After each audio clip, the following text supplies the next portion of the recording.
It was February 1993.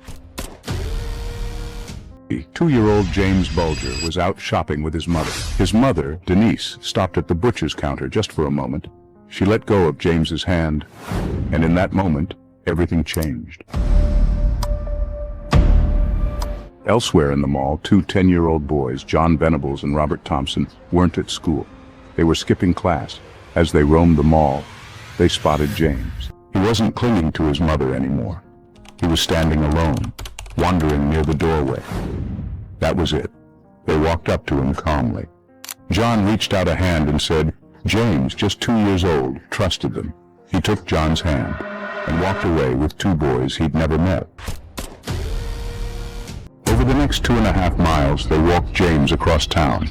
More than 30 people saw them. James was crying, clearly distressed. One woman asked, John replied quickly. Another noticed a bruise on James's head. Robert shrugged, and because they were kids, no one stopped them. After nearly an hour, they reached an abandoned railway. There, everything descended into horror.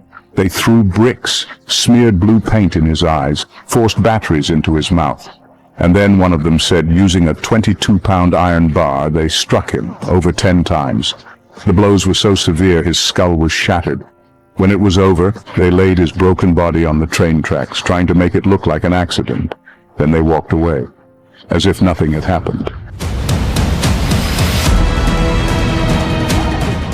The next day, James was missing. Posters were everywhere. His mother was on television begging. 2 days later, a passerby found James's body by the railway. What they discovered was so horrifying. Some details were never made public. The world was stunned.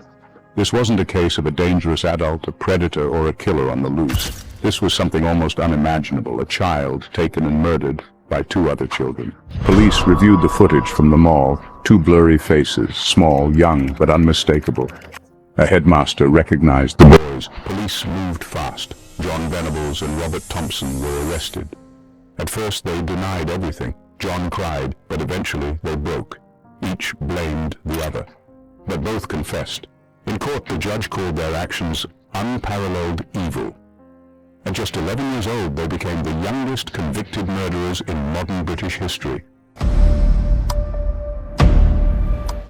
Outside the courtroom, people shouted, but the law saw them as children, and the justice system had to make a choice. In 2001, at age 18, they were both released. They were given new identities and lifetime anonymity.